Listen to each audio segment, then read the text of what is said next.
project site where the Health Minister, Minta Akando, is currently on tour. Later on the show, we touch base with our reporters for the very latest on the ongoing nationwide HPV vaccination drive. This is the media news on 3FM 92.7. My name is Grace Hamwajiman. Stay with us.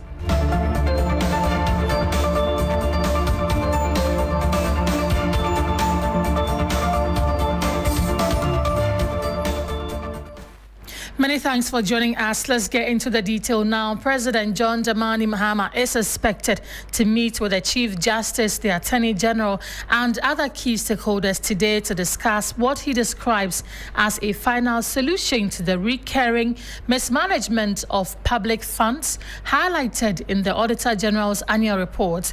Over the years, the Auditor General's findings have been replete with cases of financial irregularities and misappropriation of public funds, with some estimates putting the losses in billions of Ghana cedis. Speaking at the 12th Annual Conference of Chairpersons of Governing Boards and Councils, Chief Directors and Chief Executive Officers organized by the Public Services Commission, President Mahama expressed concern over the situation. He stressed the need to curb the persistent drain on the public purse by public officials and to ensure the swift prosecution of individuals implicated in such report. Before we hear the president, let's look at reported irregularities in the past 7 years. Now, Auditor General reported total irregularities by year, recoverable and administrative irregularities in 2018, 3,007,259,942. 2019, over 5 billion in excess of 468,398,431. 2020, 12,856,172 and 626. In 2021, 17 billion Ghana cedis, 483,488,538. When we go to 2020, the figure comes down to 15,509,441 and 806 Ghana cedis. 2023, it goes down to 8,799,263,120. And then in 2024, it is 18 billion Ghana cedis, 406,673,589. So these are the staggering figures on how much the country is losing when it comes to irregularities from the reports of the Auditor General. We can now listen to the President on the reports. And so I have a meeting on Thursday with the Chief Justice, the Attorney General, and others to find a final solution to this Auditor General's report, that persons who are found guilty of infractions or do not follow due procedure or lead to loss of public resources, we must have a fast-track process to Nsawam.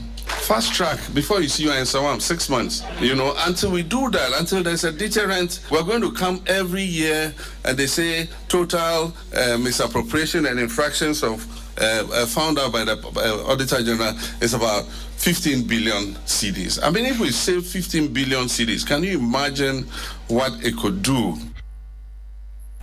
President Mahama. Meanwhile, the Auditor General Johnson Beatrice Adu has been speaking to Presidential Affairs Correspondent Komla Kluche about the expected meeting and the concerns about misapplication of public funds.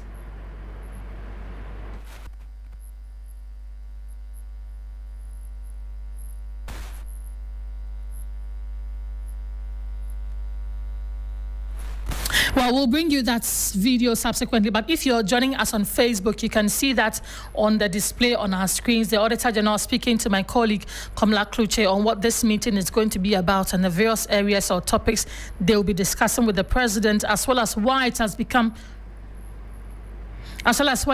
very pertinent or important for that meeting. Let's listen to the Auditor General now. It's not even direct to the President. Our reports go to the PAC. And we also send copies to the entities that are concerned. It's been a challenge for a long time. It's been a challenge for a long time. And I think the President has stepped in, as the head of state. just to take action. Yeah. Instead of just talking. Now, I believe that he wants action taken, not just writing the report and then the following year you go and write the same reports. So I think it's a right decision. What format is this meeting likely to take between the president, yourself, the AG, and the Chief Justice? I will not know the whole content because the convener is His Excellency. But what I know is that we want to find a lasting solution to this annual canker. Every year we produce, no action is taken. But I believe that the president is desirous of bringing this canker to an end.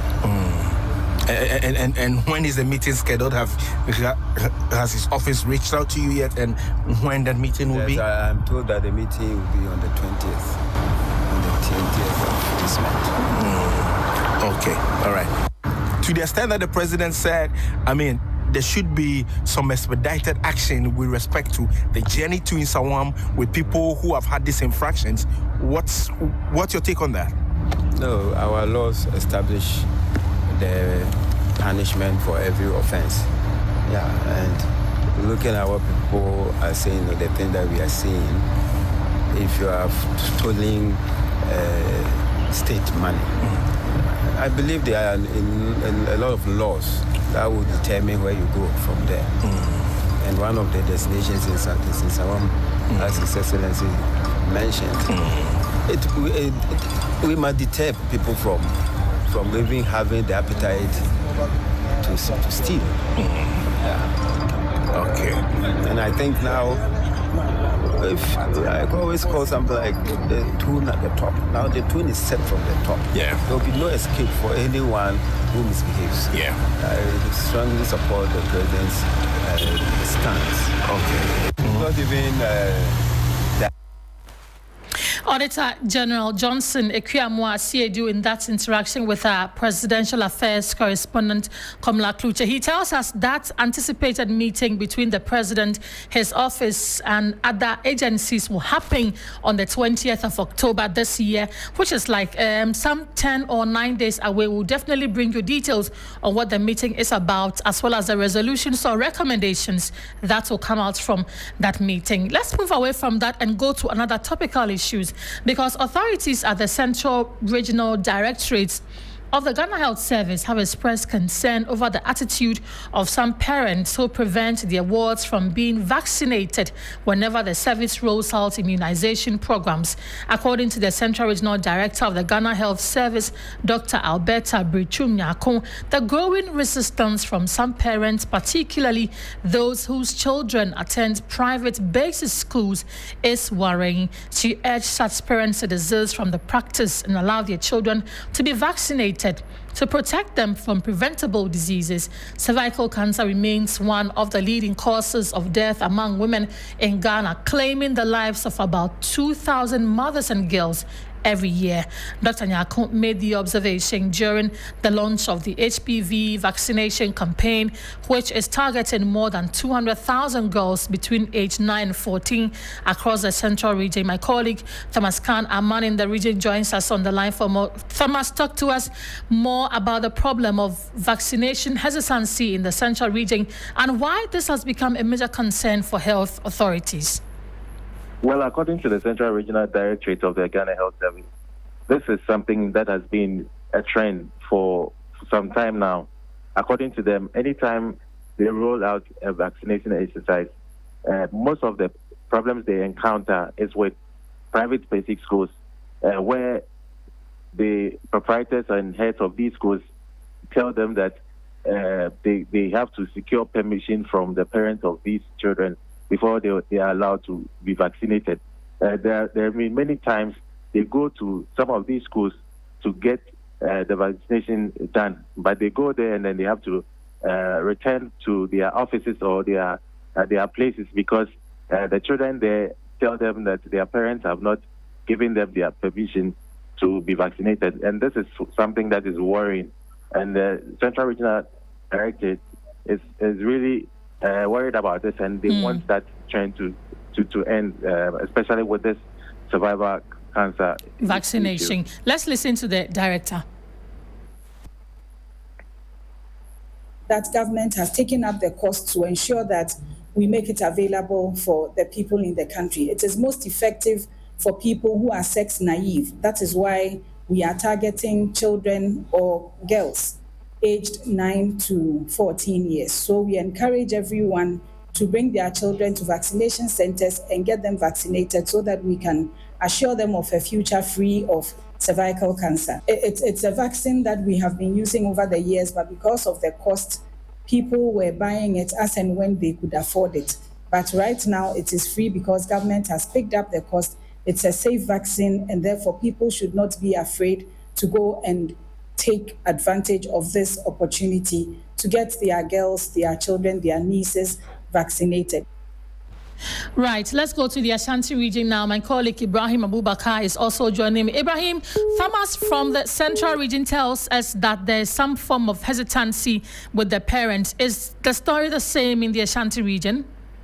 Well, Grace, it's not different here, just that for now, the health authorities and also the teachers have tried as much as possible to engage most of the parents and get them have a change of mind. Yesterday when the exercise started, apparently most parents were unaware that the head teachers have not informed the parents, and also there were aspects of misconception about the vaccination. Apparently, most parents are also hearing about this vaccination for the first time, and they thought that their kids are being used as a test case. And for that matter, they came in strongly to resist. But after a thorough engagement with some of them, some have agreed to allow their wards to take the vaccines. Others have also not done that. But the health authorities say they are pushing, they are still engaging, and they are giving them that assurance that this is not even the first time we are having this kind of vaccination in the country. 2013, a piloting was done. 2015, similar was done. And this is the time for a national or nationwide rollout. And for that matter, this is something that has been tried and tested, and their children will be safe. So those are the engagement for Ashanti region. They are expecting to vaccinate around 400,000 within the 3 days, but they are even consideration of extending the day, because yesterday it rained a lot here and most schools couldn't have the chance to do it. So they are looking at all these options. But I engaged with the Ashanti Regional Director of Health Services, Dr. Fred Adu, who has also been giving assurance to parents with regards to the vaccination. Let's listen to him. This is not the first time we are giving this vaccine in the country. A lot of people don't know. People go for it privately. It's available in some private facilities and around that people go and pay money and do. It doesn't cause infertility. It doesn't alter their sexual behavior. So we want to use this platform to allay the fears of all, genuine fears and concerns of all the parents, guardians, and the citizens, that these vaccines are safe, they have been tried and tested. That was the Ashanti Regional Director of Health Services, Dr. Fred Adu. Earlier, you heard my colleague in the Ashanti region, Ibrahim Abubakar. So let's stay a bit more on this story and speak to the PTA, which is the General Secretary of the National Council of the Parent Teachers Association, Raphael Kofi Gabson. He joins us on the line. Mr. Gabson, thank you for joining us. What is your general reaction to the concerns raised by the Central Regional Health Directorate regarding some parents refusing to allow their children to be vaccinated? They tell us that it is safe, it has no health implications, as been banded around. Thank you very much, and then good afternoon to you, and good afternoon to your cherished listeners and then viewers. First of all, let me commend the Ghana Health Service and then the government through the Ministry of Health for being very proactive in engaging all stakeholders to ensure that we effectively collaborate and partner to make sure that this national exercise, which is the national interest, and also to secure the safety, the welfare, the health well-being of our wards, they engage all of us, and we think that parents should not panic. This is not the first time that national exercises have been done over the years, and when something comes up and then there's a need to deal with it. they do the necessary stakeholder collaboration. And this which is scheduled to take place from Tuesday and ends this coming Saturday, within the age of 9 to 14 years for girls, I just think that it is in the good interest to make sure that we all, as parents, come on board and allow this exercise to go on smoothly, because all the protocols and all the measures to make sure that it will not have any health implications on them are actually be satisfied, and we think that we are okay with it. And we want parents across the country, we are pleading with them, and also our school-based PTA chairman and executives, and then at all the levels, at the pre-tertiary level, to come on board and then strengthen the collaboration and then help in the advocacy and then the education and the sensitization to make sure that this program sees the light of the day. At the end of the day, our children benefit from it, and then preventing them from cervical cancer, and safeguarding their well-being of the adolescent girl. You have early told us that the PTA was consulted before the rollout. What do we see the PTA do in the subsequent days to ensure that parents present their children for the vaccination? You know, ideally, if they had held PTA meetings, we had communicated that they should try and hold PTA meetings and added. But every school has its own program. So the way this program has come, we might not get all schools across the country holding meetings on this thing. But we know for sure that as we are also communicating using your platform, those in Central Region and other parts across the country will take note of this important directive and comply and then work alongside with them. And then some centers are also in the schools. One of the schools is one of the focal points. Yes. And definitely the heads, the school management will definitely communicate to these students to inform their parents that this exercise is ongoing. It's our duty to also reach out to parents to collaborate in terms of this kind of engagement. Right. And we are using this platform to assure parents across the country that this is not the first time that this kind of exercise has ever happened. Definitely, any exercise that people will have their own myths and misconceptions about it. Okay. At the end of the day, government means well. We all mean well for the welfare of our children, and we are sure that nothing untoward will happen. It will only come on board and allow the exercise to go on in the supreme interest of our children and then for their future prosperity. All right, Mr. Gabsing, thank you for talking to us. Raphael Gabsing is the General Secretary of the National Council of the Parent Teachers Association. And the call is that parents submit or present your children for the vaccination, for the HPV vaccination, because it is safe. It has no health implications to rather protect your children. This is the Media News on 3FM 92.7. My name is Grace Hamo-Ajiman. We are back after this break. Don't go away. Hello, Ghana. It's a new year.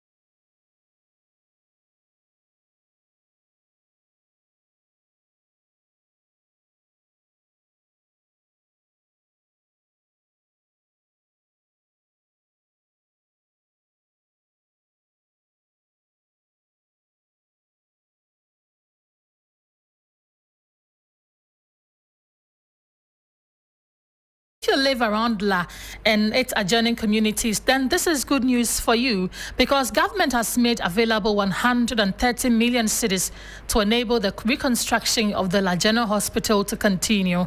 The reconstruction of the La General Hospital has lingered since 2020 after the old facility was demolished. After more than 3 years, construction started last year with an October 2024 timeline without a dedicated source of funding. This was announced when the Minister of Health, Kwabena Minta Akando, paid a working visit to the site. The minister was accompanied by the MP for the area, Rita Odolesoa, the MCE, and some officials from the ministry. Let's listen to the minister. And so in 2025 budget, we made an allocation of 130 million Ghana cedis for this project.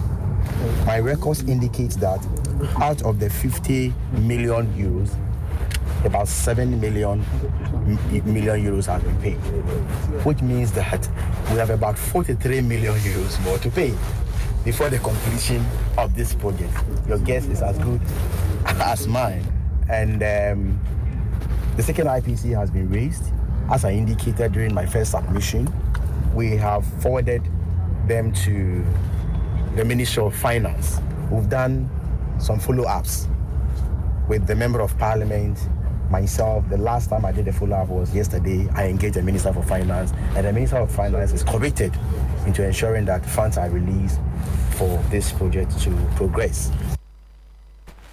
Health Minister Kwabena Mintah Akando there. Let's go on the line and speak to our reporter on the site, Sarah Apenkro. Sarah, talk to us about this tour by the minister as well as the allocation of the funds, what it means to the reconstruction of this project.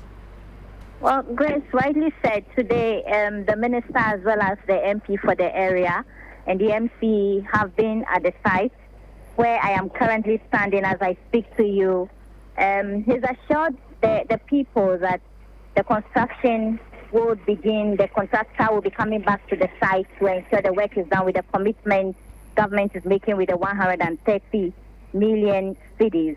Indeed, I have sought to speak to the contractor to find out how soon he will be returning to the site following the minister's commitment. And he tells me if all things being equal, in a few weeks' time, he should come back if the money drops and he's able to buy the materials they need to come back to site. So I've also gone around to engage with some residents, and they are very happy that the minister have been able to come to site to show his commitment for work to commence on the project. They are only hoping that the promises and assurances that have been made by government through the minister would be fulfilled to the latter, so that they have the hospital completed in the 2-year deadline that have been given by the minister today. All right, Sarah, thank you for those updates. My colleague Sarah Apenkro updating us on the tour by the health minister at the La General Hospital. And the news is that government has made available some 130 million cedis to enable the reconstruction of the La General Hospital to continue. Away from that, the prime suspects in the murder of Assistant Inspector Stephen King Amwa of the Ghana Immigration Service are expected to reappear before the Adabraka District Court today. Stephen King Amwa, 38, was reported missing on July 3, 2025 after leaving home to meet a friend at Ashomang Estate. His charred body was later discovered on July 9 at Aboom Junction near Kwabenya, sparking a manhunt and an intensive police investigation. We'll bring you a lot more on how proceedings went today and whether the case is coming to an end anytime soon. Let's do a lot more stories, something that is a bit worrying because modern slavery has risen sharply, up by 10 million in just 5 years, stacking the number to 50 million people worldwide. Pressure is mounting on government to act as 91,000 Ghanaians are trapped in modern slavery, mainly through human trafficking, forced labor and forced marriages. Here's a report by Beatrice Adu. Out of the 50 million victims worldwide, 22 million are in forced marriages, with 12 million children making up the most vulnerable. The 2023 Global Slavery Index report highlights the industries where modern slavery is most prevalent: fishing, gold mining, cocoa farming, commercial sex work, domestic labor, and street begging. At the Faith in Action Modern Slavery Conference, Director of Operations at Walk Free, Catherine Bryan, urged governments to enforce penalties against perpetrators of forced marriage. In Ghana and across Africa, we see that exploitation takes many forms. We see in some countries girls as young as 9 being forced to marry. Across some countries there is no legal age of marriage, and that leaves there is a loophole in the legislation. Governments, businesses, NGOs, faith leaders, they all have a role to play to tackle modern slavery. Head of the Global Freedom Network, Franca Pellegrini, called on governments, religious leaders, and civil society organizations to unite in the fight against modern slavery. Collaboration is non-negotiable. No single faith, organization, or government can end slavery alone. Interfaith solidarity, cross-sector partnerships, and survivor leadership are essential. Faith leaders, let your pulpit be a platform for freedom. civil society, continue to innovate and reach the margins.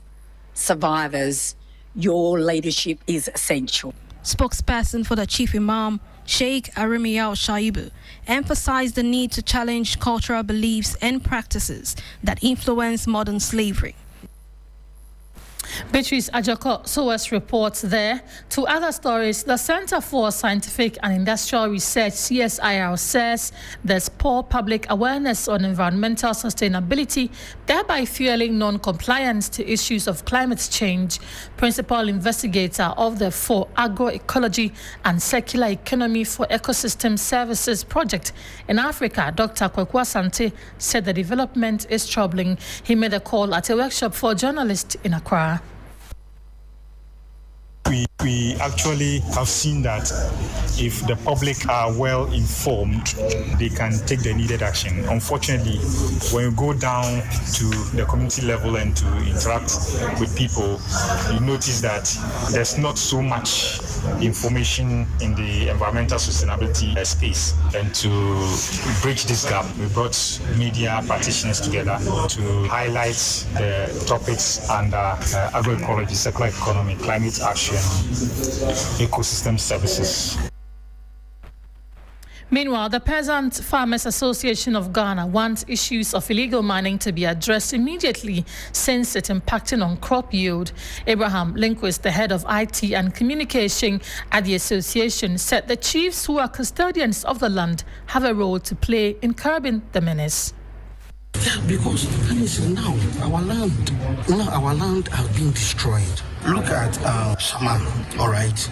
They produce a lot of rice over there. But because of the river, which has been polluted, now the system, they cannot produce anymore. The production has totally reduced just because the water system and everything has been destroyed over there. Abraham Linquist, head of IT and communications at the Peasant Farmers Association of Ghana. Before we go, the chief executive of the Environmental Protection Agency has urged the public to see safety of the environment as a shared responsibility. Speaking on heightened pollution of water bodies and forest reserves, Professor Nanama Kluche noted that government had taken several steps to check the menace, including the deployment of water guards and other security apparatus to fight galamsey. According to Professor Nanama Brown Kluche, the environment can be well protected if Ghanaians desist from causing unnecessary distraction and securing permits for any activity that compromises the environment. Every Ghanaian is our proponent. Every Ghanaian is our client and customer, because everyone's activity has impact on the environment. If you are not sure, go to the nearest EPA office to check what kind of permit you need for your operation.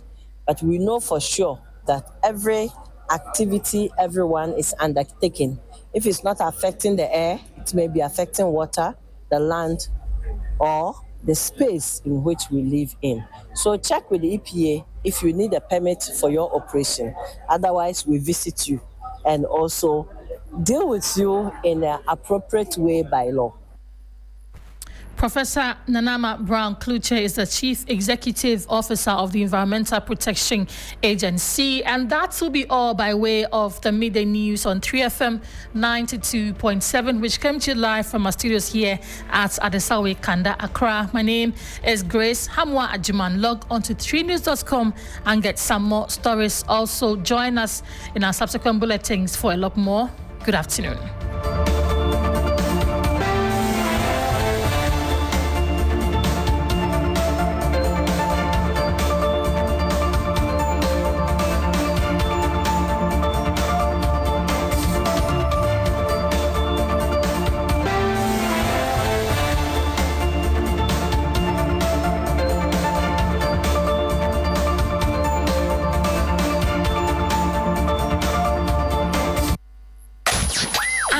Gets busy on this frequency. 92.7 3FM. 3 FM.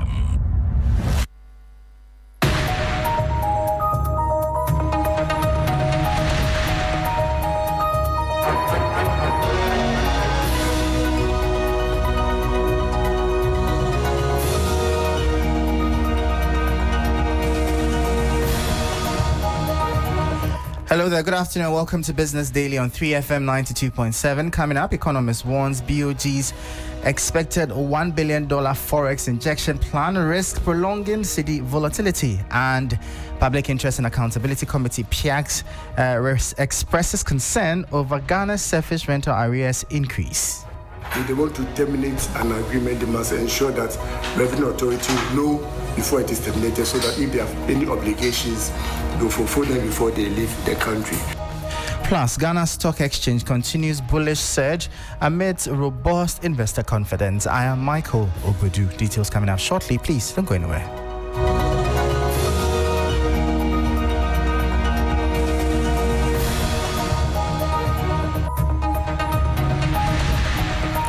And thank you so much for your time. Straight into our top story. Financial economist Dr. Beatrice Adu has criticized the Bank of Ghana's plan to inject more foreign exchange into the market, describing it as unsustainable and likely to fuel continued currency volatility in the short to medium term.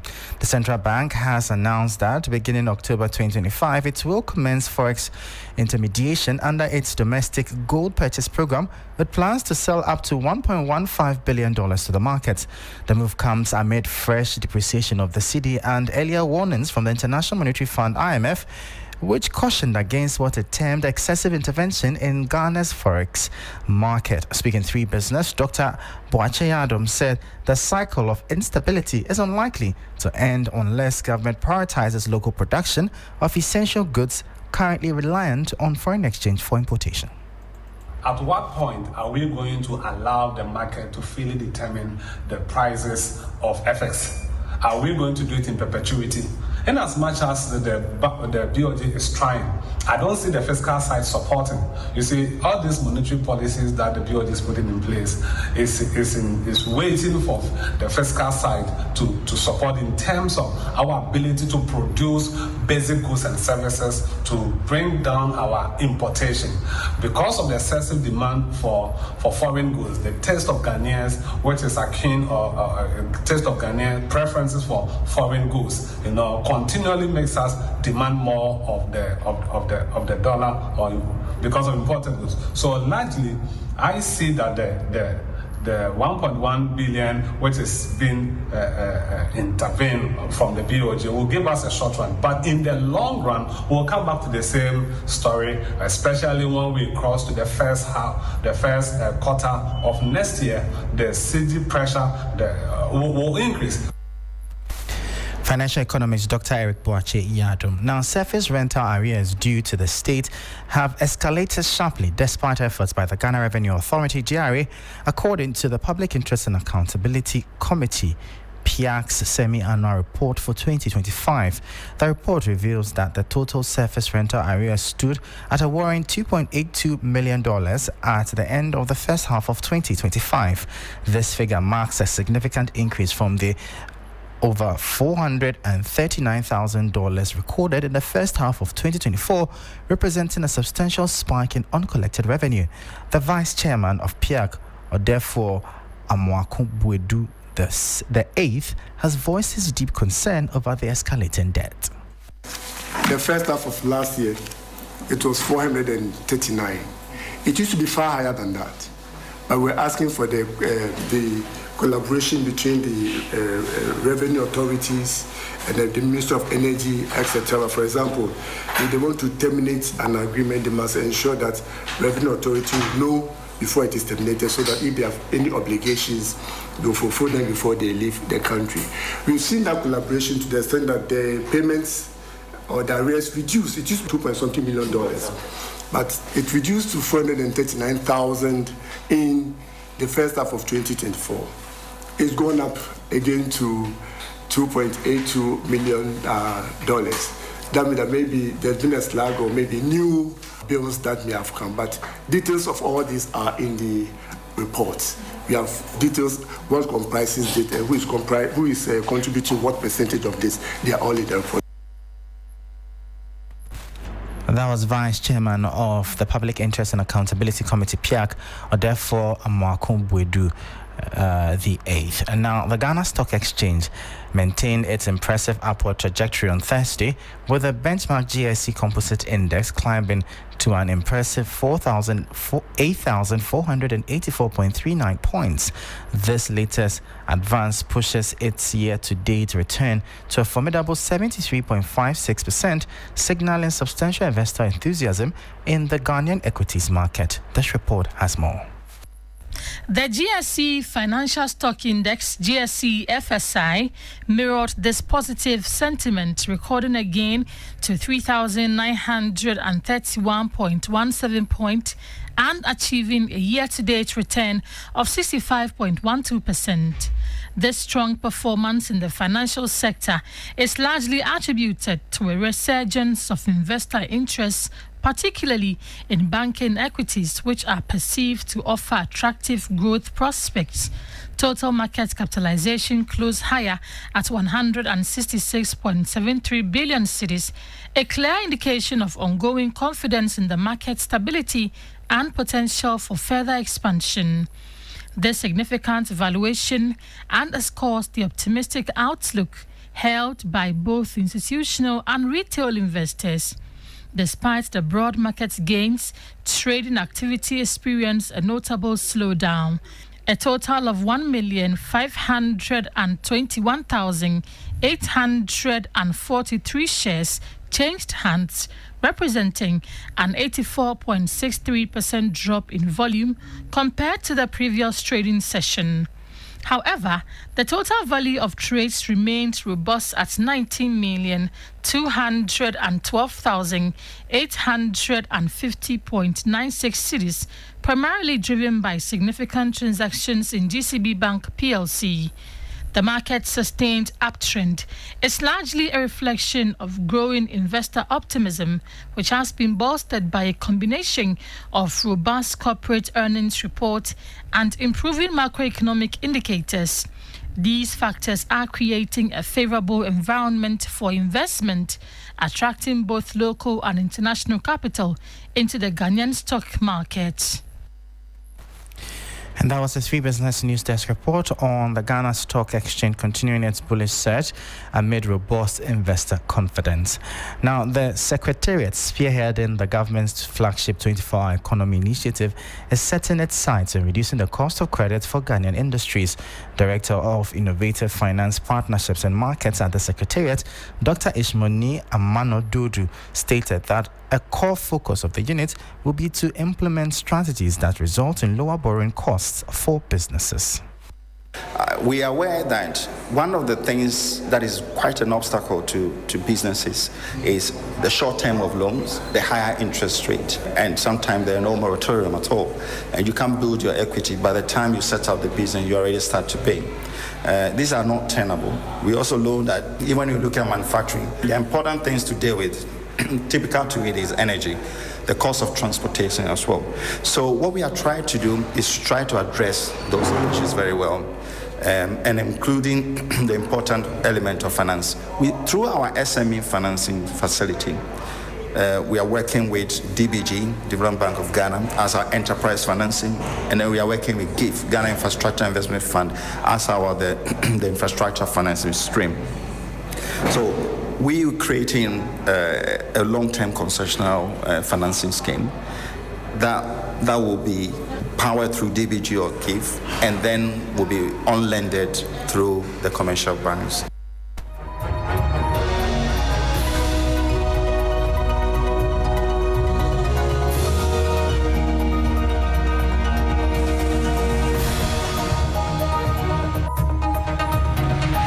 So that was Director of Innovative Finance, Partnership and Markets at the Secretariat. That is a 24-hour Secretariat, Dr. Ishmoni Amano-Dodu, bringing an end to Business Daily here on 3FM 92.7. For more business stories, please visit our website, s3news.com/business. I am Michael Obudu. Thank you for listening. As always, please stay safe.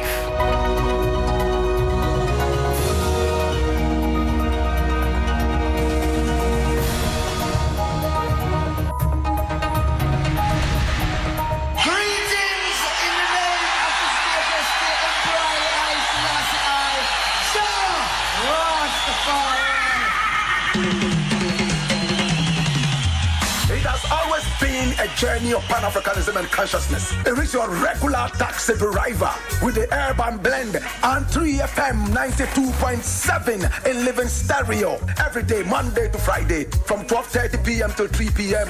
This is the show everybody listens to, so your business will certainly do well here. My name, Black Rasta. I am the rootical, hairtical, Don Garden. Accra, Ghana. Come forward. Atinga ya chika fankare, Azure ya chika fankare, Abama ta chika fankare. Accra, Ghana.